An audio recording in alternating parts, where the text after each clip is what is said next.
Hi there, Glocal citizens. Welcome back to the podcast that inspires a borderless mindset around manifesting a new world. I am your host, Florence Adu, coming to you from a nice little cafe bar, and that's what it's called, Cafe Bar Noir, in the Joraloo neighborhood of Accra.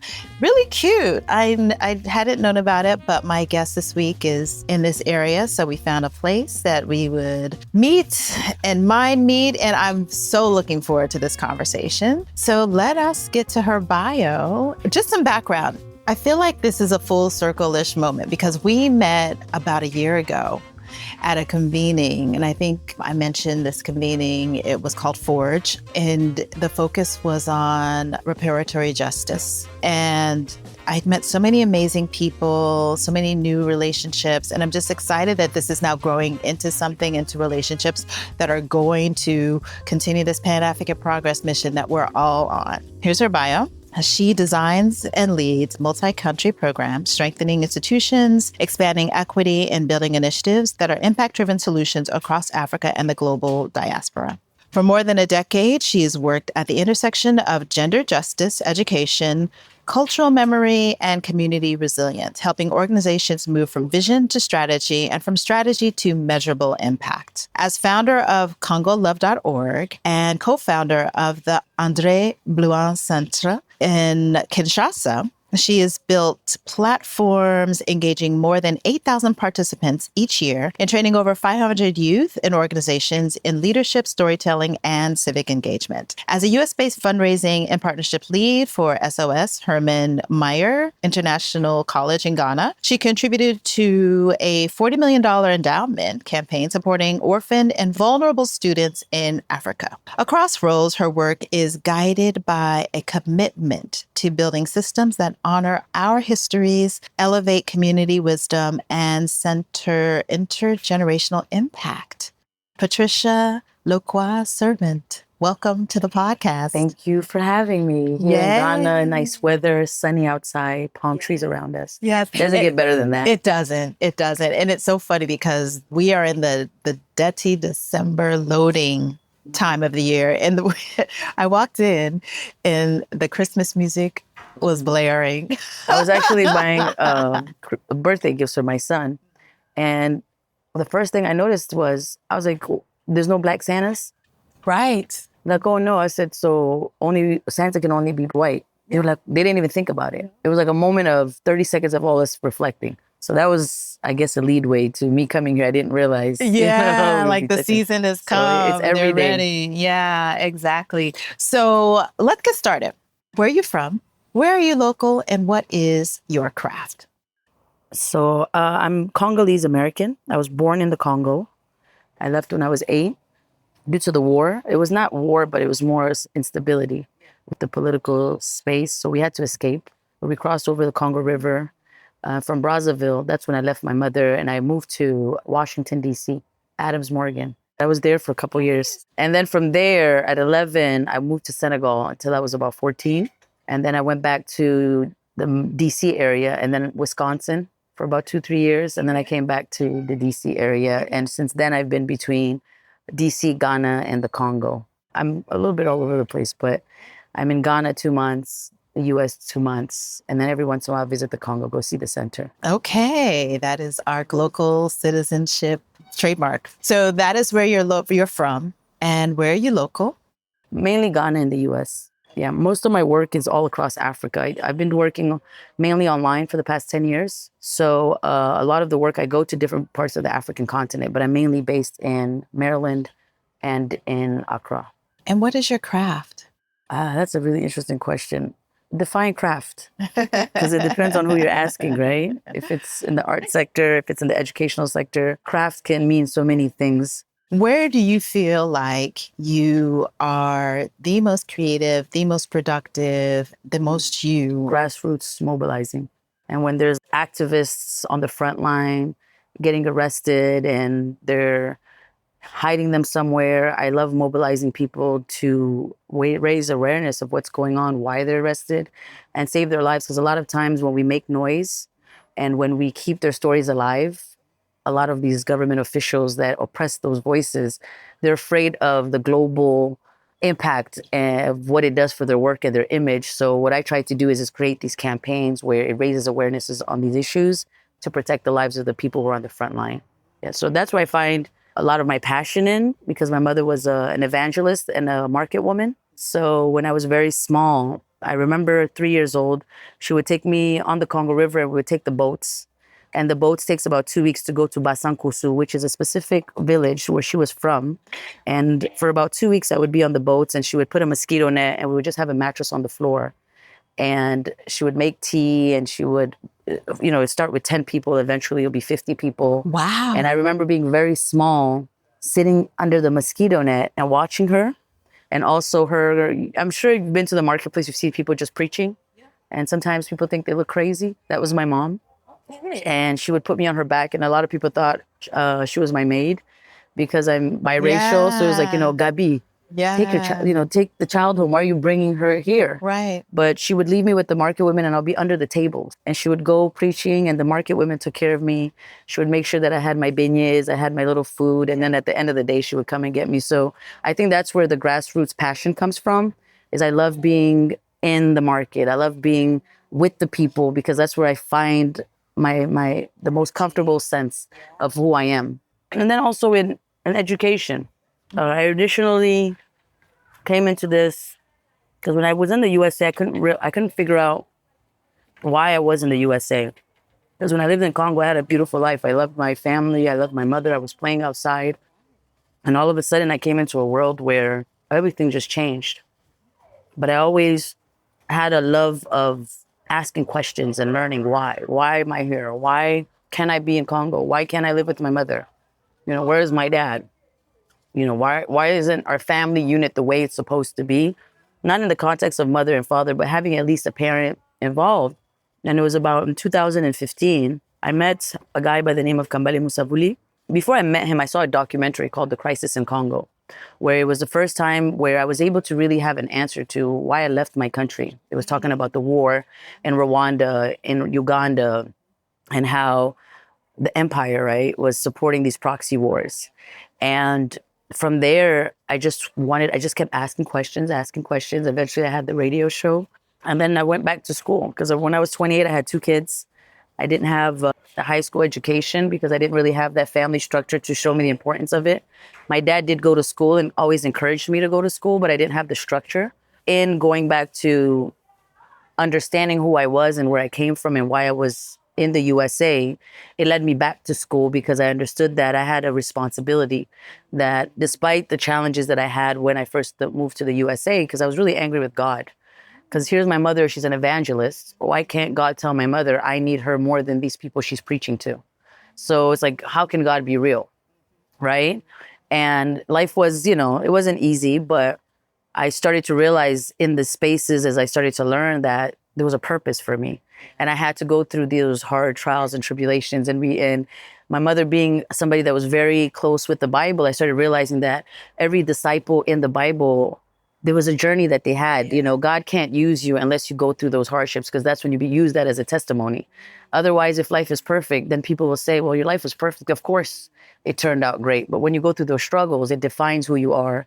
And when you start speaking in spaces, people can hear you and they see that empathy in you that, oh, this person is just not talking from what she read at Harvard, but this person is talking from a life experience that I can relate to. So therefore, I'm able to connect with people a lot more. And on that journey, as I started with Friends of the Congo, that's where I initially started. It's on K Street in DC. I saw the Crisis in Congo video, and I was always saying, like, you should do this, because it was just in me. Whenever I would hear somebody would do something, I'm like, no, that's not how you do it in Africa. You got to do it this way. And Kambale Musavuli put Maurice Carney, the executive director of Friends of the Congo, called him on 3. It was like, I have a volunteer. I was like, I didn't say that I wanted to volunteer. And the next day they called me in, and that's where my journey really of self-discovery, of outside of just being a Congolese, but my role in my destiny, right? And this journey that God was taking me started to define itself a little bit more. And I started to find more purpose in myself. And then through that, that's when we started the Congo live show, which it was on WOLB, Baltimore, DC, and Maryland. And the producer of the show, his name is Lubangi Munyanya.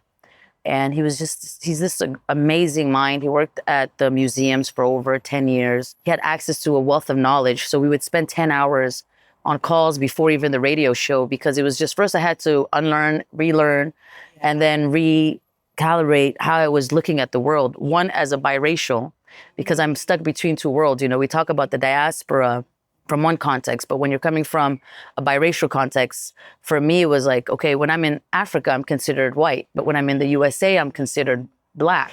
So where do I find myself? And the only place that I was able to find myself was through Pan-African feminism. Not feminism as we've read it in the USA, but true Pan-African feminism of rooting yourself into who you are, what our mothers teach us. Those everyday nuances that makes us who we are is really where I found the most comfort in. And I found my mother's voice in that space. So you've taken me on a journey through many years. And so I want to dial back and get more specific on some different steps in the journey. So you came as a young child and you landed in the DC, Maryland area.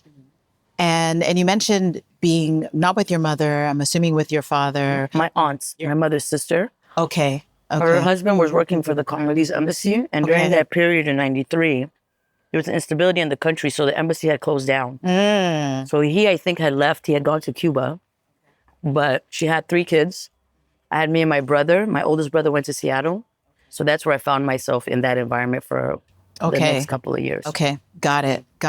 So that instability really was huge. This kind of gives you the seeds of this long struggle that we're even now still seeing and trying to understand. So when you say it wasn't necessarily a war, it was conflict. What now, watching that film, what then did you understand, and how do you now characterize how it has continued over all these years? Well, what I first understood was it wasn't my mother's fault, because I blamed, like I mentioned, God, and I blamed my mother. I blamed my parents. But what I started to realize was it was the circumstances of those environments. They were doing what was in our best interests to survive, right? Getting out of the country, want to get better education, to have more stability. And in watching the video and seeing that there were 6 million lives that had been lost in the Congo, and seeing, you know, the role of Rwanda, the role of Uganda, it shifted something in me. Yeah. It was no longer a space of victimhood, but a space of empowerment that, in me understanding what was going on, God put me in a position to learn and to take this knowledge back home. It was my responsibility. Whereas many people didn't even have it went from feeling that I didn't have privilege to privilege. Like I had access to, there was no bombs, you know, there was no guns blasting. There wasn't school shutting down for 5 months.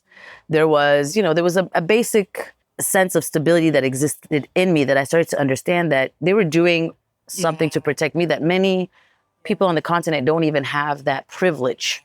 And I saw myself more from a privileged space. And I felt that from that space, I had a responsibility that God put in me to learn and to go back and give back. And rather than accusing my mother or God of what they may or may have not done, I started looking at empire. I started looking at the US government. I started saying, so I shifted that anger and that will to do more towards the culprits of the people who are creating the problems that put me in this position. And I told myself, what about those other kids that couldn't leave? What about those mothers that never get to see their kids again, who've lost family members? So I felt that there was that's when I really understood that there was more that I needed to do. I didn't understand what it looked like. I just came from a space of, I want to learn more. I want to know why. And the more I asked, the further deep I got intertwined into this world, and the clearer things became for me, where the gaps were that I can fill. I can't say I started this, I started from somewhere. We have our forefathers, our ancestors. There's been people who have shown resistance and resilience through centuries. Yeah. And a lot of times even women were forgotten in history. So for me, being a woman, being an African, and at the same time being somebody who didn't have the education that I should have at the age that I had 2 kids. So all odds were kind of against me. And I took it as a challenge. And I said, let me be, my mother would always say, be somebody when you walk into a space, they know God exists, that he's real. So for me, it was whether it was me empowering somebody through what I said, through what I could do in the small gestures to the larger gestures. I was always making myself available in spaces to fill in gaps in people's lives in however way that may have looked like. And that's where I found my most prideful moments of a sense of just, I'm happy to be alive. Like, I want to be in this world. I'm not just somebody who's passing through. I'm somebody who's actually meant to be here to contribute to something more. I love that. You mentioned how your Pan-Africanism and your feminism, your Pan-African feminism came about. And I want to go to yourself as an entrepreneur. You found yourself, so curious and everything, but then you became an entrepreneur. You're a founder and a co-founder of 2 organizations. So tell us about Congo Love and also about the Andre Bloin Centre. So Congo Love was born out of Congo Live. Okay. So the Congo Live show was, I grew up, I loved Congo. I loved Congo. But when I came to the USA, everything I saw about the Congo was #1 rape capital of the world, war-torn zone, red alert, don't visit this country. I'm like, that's not my country. So the show was about changing how people saw the Congo. Because a lot of times when you ask people about the Congo, they talk about monkeys, gorillas, because they have that movie Congo. So it was about changing the narrative in people's minds and humanizing people. These are not just a group of people that live in a specific area. So first, it was in the stories, we would highlight Congolese who are impacting communities. And it was for a whole year. And then through that, Congo Love was born. I told myself, how about if people can find the things that they love? If when you love something, you want to do more. So let me highlight the things about Congo that people would love. And maybe through them loving the Congo, they'll be more inclined to want to help the Congo cause. So through that, we started, first, when I was launched Congo Love, there was an opportunity with the Metropolitan Museum of Art to do an art exhibit where it was the first time in history. In 2015, it was for 3 months where they collected over 140 artifacts that came in from Vatican across the world. And the curator's name was Elisa Lagama. And when I went there, the day before the launch, there was 100 people and there was only 5 Black people and probably 4 us Africans. And I was furious. I was just upset. I was like, how is it this is our artifacts? We don't have access to it. And they know more about us. I remember standing in that room at the Met the night before. At first, I was glad that I was there, but then everybody didn't look like me. Everybody didn't sound like me. Because we had our African dresses on, it was a moment of honor. And so that was the first thing that stood out to me. The second thing is, because my mother was very religious, masks were always presented as kindoki, like it's voodoo, it's not bad. Yeah. So when I was walking through the museum, I was scared. Everything I was looking at, I was scared. And I remember there was a guy from the Netherlands. There was a thing, these little short wooden human-looking things that have a circle in their stomach. It's empty, and they have nails all around that circle. And I saw it, and I was like, this is some voodoo stuff going on here. He said, you don't know what this is? I said, what is it? And he tells me, he goes, well, back in the days, they didn't have paper. So every time they had to sign a contract, the féticheurs, like the spiritual people, would put something in the stomach to hold people accountable to contracts. And the nails, they would take a string or a piece of hair and they would tie it. When they would hammer the nails, it was a form of signing a contract. So when I understood it from that sense, within a second, my fear became something I felt empowered by. So that's where also the journey of Congo Love, it was like, oh, this is not just about me teaching other people. This is going to be a journey for myself. So eventually I had Elisa Lagama on the Congo Live show, and I asked her that question. I said, why are our artifacts, why do you guys have it, and why don't Congolese have it in their museums? Oh, well, due to the insecurities. I was like, well, who's causing these insecurities? I was asking all these questions. But then I decided, I said, well, I can't get these artifacts, but I can get the pictures of these artifacts. I can curate them. I can put the description on the bottom. I can take the knowledge that I'm accumulating and I can put images. So initially with Congo Love, I was working with Friends of the Congo. We were working with activists at first during Kabila regime. And we were doing training, underground trainings with the church, the Jesuit churches. And back then, I remember I had like a $50 budget. We would go to the university campuses because we have a 80% illiteracy rate. So I started using film as a form of education. So we would go to the Unikin, we would go to different schools, and we would show films about Martin Luther King and say, well, he's a pastor. And look at this pastor, he made a difference. What is your pastor doing to make a difference? Here's Malcolm X, and here's somebody who didn't finish school and even went to jail and had all these life experiences, but look how he transformed their lives. And at the end of every film, it was an opportunity of discussions. You know how our ancestors did, right? Where we would talk about it. And in them talking about it, they also could discover themselves. So we went from having one university to 25 universities across Kinshasa. And then eventually, because of the instability and the grassroots work I was doing with the activists, and this can probably be found online if you really search Amnesty International, they got involved with one of the activists that we were working with. And I was on the phone with them when he got arrested. And then I was able to kind of send the red alert. I felt a sense of responsibility because they were going to the university to go do some of the work and they arrested them on their way. So he ended up getting locked up. His name is Jean-Marie Kalonji. He ended up getting locked up for about a month. Nobody knew where he was and things like that. But through that, while I was working with Africans Rising, I ended up in Zambia with a delegation of Congolese. And I remember always thinking in order for you to do something, it always had to be big, right? It had to be, well, if you want to do a center, it had to look like a center like we see in the USA, or if you're going to do an office, it has to look like this way. And when I went to Zambia, it was somebody's house that they had rented. And the kitchen was a room called a name, and every room had his name. So I went back and we had a little bit of funding from Cultures of Resistance, and just a little bit of funding also from Friends of the Congo, where we got a house. We later on found out that the producer of the show, it was actually his childhood home. He didn't know. And we turned the house into a center where the living room is called the Lumumba Lab. We have the Hugo Chavez room. We have the Mel Cabral room. You know, we have all these different things. And then the center was born through that, where it was, rather than having small training sessions or going to university campuses, we needed a stable home for people to meet. So it went from being trainings to Wednesday discussions, Thursday jam sessions, and Friday film screenings, and once a month conferences on the subject of the month. So that's kind of how the journey went from Congo Live, Congo Love, and the center is a project of Congo Love. So it's under its umbrella. Okay. Yeah. So Congo Love, we do the fundraising to support these initiatives.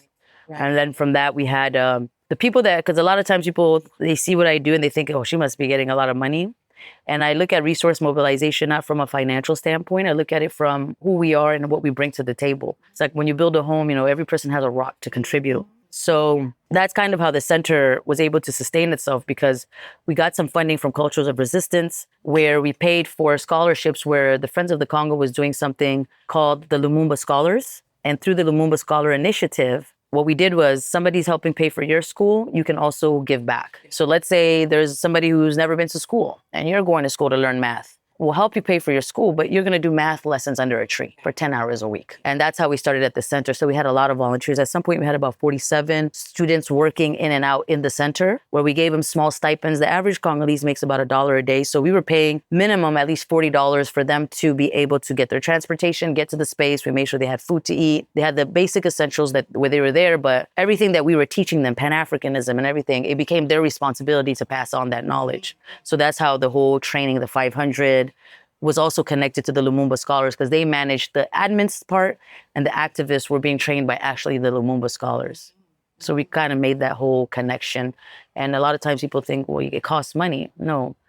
Even when you do fundraising, that money goes towards paying somebody for a service. Right. So if you find out that I need to pay somebody for training, and you remove the aspect of money in that commodity, and then what you do is once you empower that person, then you no longer have to pay them. They feel a sense of responsibility to do something without that financial burden. Exactly. And I think that is the paradigm that will transform Africa, because we have so many people that have the value to offer and value to gain through that type of relationship. And so I love that model. I think it is something that should be and can be replicated. So that's why I love having this conversation and understanding that. And so before I ask you why the where, I want to center back on the centre, because it is named for someone that I just found out about. And so that's kind of going back to the Pan-African feminism. Tell us about André Blouin. That's interesting. So when I started doing this work, working with Kambale, Musavuli. He's also a big activist on the African continent, but specifically in the Congo.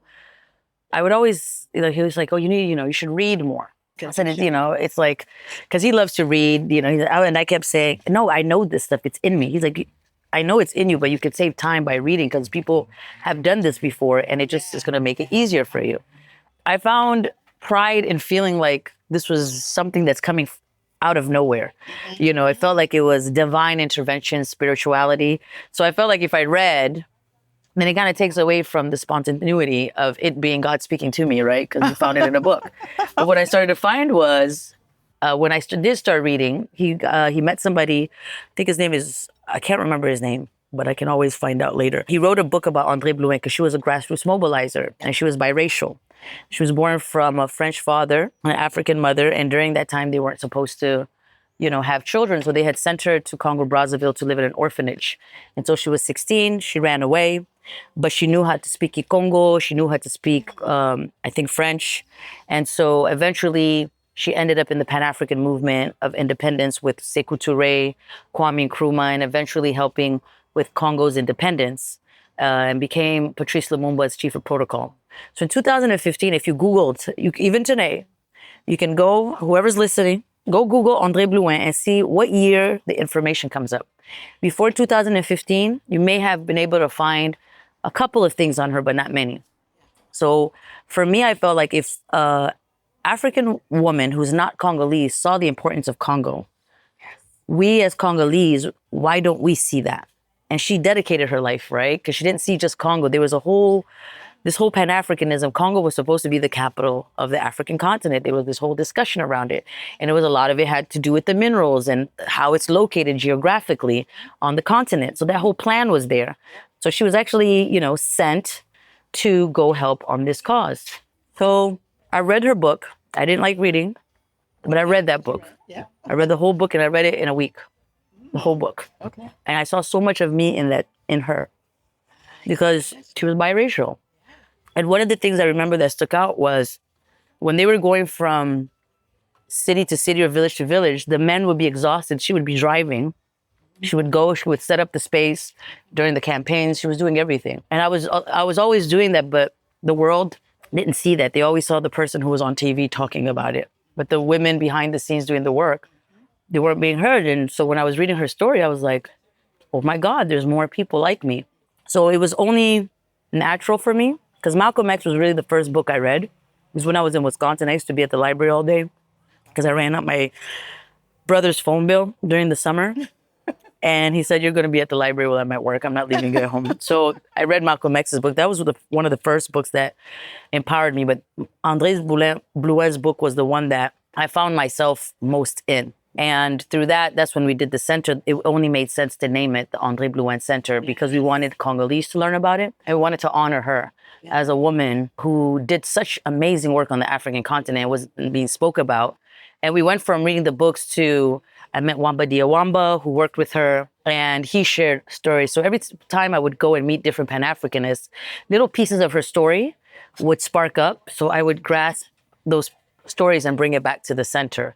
And the more I brought it back to the center, the more it lifted up the center. So by lifting up her voice, I was lifting up all the women of Congo, all the women of Africa's voice, where a lot of times institutions in the West, and even just due to colonialism, women voices are usually oppressed. And I felt like one of the first ways that I can stand against oppression is by doing what they don't want us to do, which is raising women's voices. And not just any women, African women. So that's kind of how the whole André Blouin Center was born. That's beautiful. I love it. And I loved reading that. I was like, oh my gosh, I have to get this book. Because what I understood is a lot about the fate of Pan-Africanism now, right? Because we had the leaders, we had the movements, we were thwarted by empire. And then the real strength of the movement kind of died, right? So we have from the 70s until now, I think it really flourished into the 70s. And but from then until now, it's been this kind of, I can't even describe it because I don't feel like the unifying force that drove all of these people together to come together. She found people and they found each other and they said, we're going to do this. And so when you think about now how people assemble, how people organize. It's a whole different world. So how are you thinking about how organizing works in 2025? We have social media, but people are not coming together in the same way to coalesce around the ideas. So the market, the evangelizing that your mother did was able to happen because she could go and then assemble all those people. I'm not sure that the generations now that need it most understand what that means. I think social media has made it easier and harder. Easier because we have access to each other from a global perspective, and harder because there's so many opinions out there that you have to choose from and shift through. Who's telling truth and who's lying? Or who's bending the truth for their own interest? That's what tends to happen, specifically in the Pan-African context. What I also know is anytime change comes, certain things need to be aligned. So there has to be, from a political standpoint, you have to have the politicians, the civil society, and the people have to all be in accord. And I figured this out because in the Congo, when Kabila was in power for many years, they had different political parties. Everybody had their own self-interest, but it got to a point where everybody was oppressed. So the church played a central role because not more than 10 activists could meet at a time. If they met, they would get arrested. So one of the first things Congo Love did was in 2015, I went to get my mother because she couldn't hear and we needed to get her hearing aids. So she had to come to the USA to just get treated. And when I went, I found out that my dad used to be a coach at the American school in Kinshasa.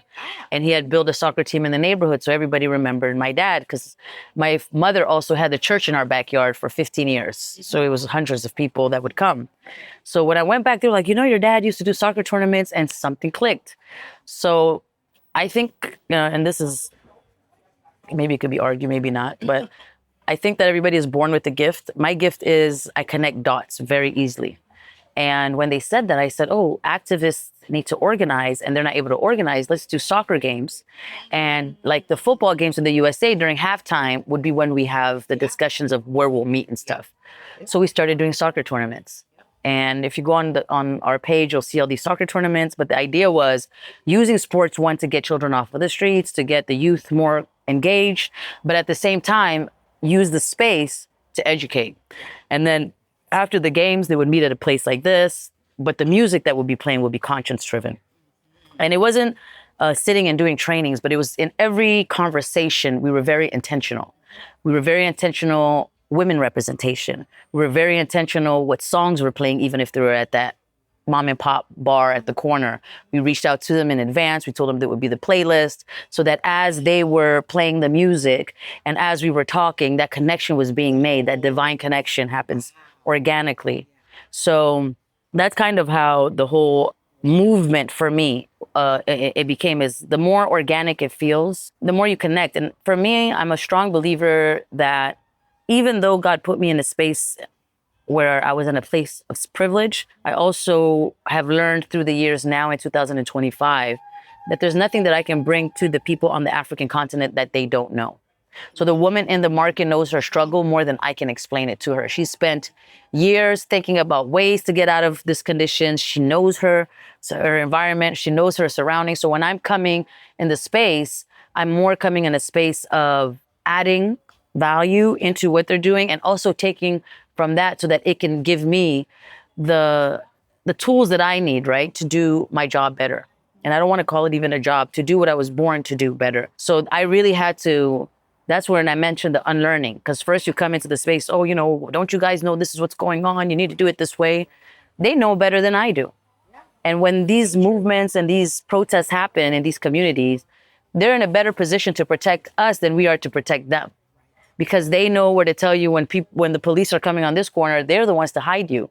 They're the ones to tell you do this. When people are on the streets and it's hot outside like it is today and you need water, they're the ones to say, take a drink. But what was most important was to make a connection between their suffering to a problem bigger than just their environment. That's the role that I felt I could play. Where, yes, I do know this is what's going on, but do you know the root cause of why it's going on? And that alone is a struggle and a journey on its own, because you have to break down so many barriers, so many ways of understanding, even when you're trying to explain the context of religion. Yes. Because on the African continent, religion is dominant in every aspect, whether it's Islam, whether it's Christianity. And a lot of times the way that I see religion on the African continent is not from the context of liberation theology as we've seen with the African American movements. They were able to really make those connections. We have seen it with Haiti's in the independence struggle, where a lot of the chants that they were singing was from the Kimpavita from generations before. They brought it through the ships and it influenced that. So religion really brought the sense of music, culture. That's really what kept people together. But more importantly, what does religion represent to you? Not what people are bringing to you and what it should look like.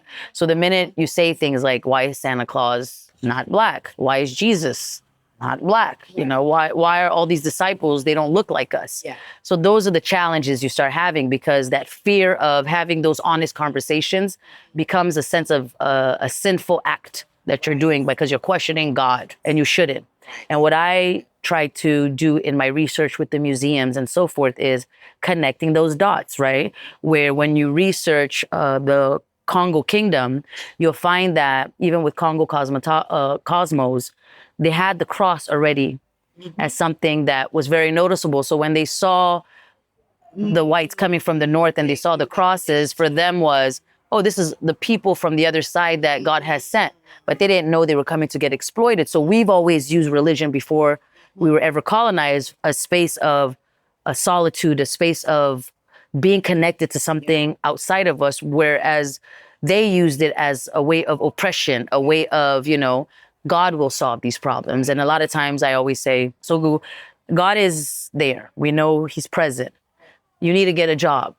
He knows that job is yours. If you don't show up for the interview, they can't give you the job. So that's kind of one way I explain it is if I'm going to give you even money or a bag of rice, God spoke to my spirit to give it to you, but you have to show up to get it. So it's a 50-50 relationship where God can only do so much, but God exists within us. And because he exists within us, we have to get up and act so that we can be able to do what he divinely needs us to do to serve his purpose. So those are the ways where I think my mother has been able to really put that in me to make those connections and connecting those dots. Yeah, it makes a lot of sense. So for me, movement, just to kind of movement building for me is not necessarily what you see in the book. It's just, for me, we should call it relationship building, community building. For me, it's about, the more you understand one another, the more you're willing to work. You know, it's like if you're living in an apartment complex, if you know your neighbors, you're most likely to look out for your neighbors. So that's kind of how I see movement building is how do we break those barriers that keeps us divided, that whole aspect of divide and conquer. And one of the best ways that I've been able to see it where people's lives are not as much in danger is through culture, through art, funny enough, to reading, right? Through music, through all kinds of levels, because if you watch the movie, the soundtrack to Coup d'etat, it was used, right? Music with Louis Armstrong and all these people was used. So music can be used to empower as much as it could be used to oppress. The same thing, art can be used to empower and art can be used to oppress. Right. And a perfect example is at the center, we have artists that work there. A couple of years ago, we worked on, it's called Dossier 77, with Tricontinental, where they had a group of scholars that kind of looked at what does resistance look like for Congolese. And one of the first things that I learned was when you Google Congo, anybody who's listening to this, go online and just Google the Democratic Republic of Congo and tell me what's the first thing you see. You'll see war, you'll see suffering, you'll see all those things. Go and Google another country, Uganda, same thing. Mm-hmm. Anytime you're Googling anything dealing with the African continent, they're not showing the beauty of the African continent. They're showing a country or a continent that is just struggling and in need of help.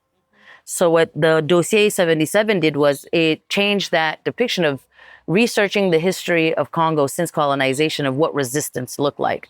So what I did with the artists was they put art pieces together where we went through a whole kind of a core where they had to work with Lubangi Munyanya, work with some of their partners to think through the process of how do you do your paintings, because they had to come up with paintings. So if you go on the dossier, which is online, you'll be able to see some of the paintings that were there. You'll see one with King Leopold that was done by Barli Bahuti. He's a really huge artist in the Congo and even in Belgium. But he gave one of his pieces, but with the artist, there was about 3 of them because we had 5 initially, but 3 were selected. And those 3, the first painting they had was a woman who was crying, who was just been raped. And then by the time they finished the process, it was shadows of women standing with their fist up in the air. They had taken the guns away from the people from the UN because the UN represented something. And then the hats that the UN wear, their foots were standing on it. So that was a way to change the narrative so that when we leave this world, our children's children can look back and say, there were people who resisted. And we've always resisted. But that story's always been buried, the same way as women's stories have been buried, the same way as Black stories have been buried, and even the African-American struggles have been buried. And what I love about what African-Americans have been able to do, and just Blacks in the diaspora, is they've been able to take something and create something bigger than what was assumed. They build the USA, right? They build the Caribbeans. They build this whole world, if you really want to say that. And what I loved about it was they were able to use religion. You know, Martin Luther King was central to the movements in the 70s. So when you mention all those things, there were certain things historically happening that aligned politically with the churches and the community. And when they came together, the change came with it. So for me, even when we look at what goes on today, even when you look at Black Lives Matter movement, I have my own opinions of that, but we won't get into that. Where are they now? I really want to ask that question. The Black Lives Matter movement, Black people continue to die on the African continent. We have what's happening in Sudan. We have what's happening in the Congo. When do we define what makes a Black Lives Matter movement or what makes a Black Lives matter, right? Where is it when you're an American or African American that we protest, but when it's our brothers in Gambia, when it's our brothers in Sudan and sisters in Congo, we forget that Black life does not matter. So that's where my question has always been. But what I can say that I felt inspired by what they did was, and again, it was Trump's first term. Towards the end of the term, they got funded. And through that funding, they were able to really help win the elections for Biden because he came right after. And if you look at what was happening, if you just pay attention through the timeline, when the movement started, when it kind of was at its height, and when it died down right after the elections, we didn't hear about them anymore. Black people continue to die around the world, and more importantly, even in the USA. And if anything, the movement can play a central role because it was able to show that globally we can connect. That's something that they did good in because it was decentralized. But we need to go beyond just protest. We have to look at policies. We have to look at how we even teach our children. You know, we talked about it earlier. We have to look at our education systems, and we have to build those bridges, which is, you know, the whole Farafina, the Black Link, that we've been working with a couple of different mentors and partners about how do we build the bridge of our struggles and make sure that representation is not just based on your geographical location, but it should be a unified cause that brings us exactly together.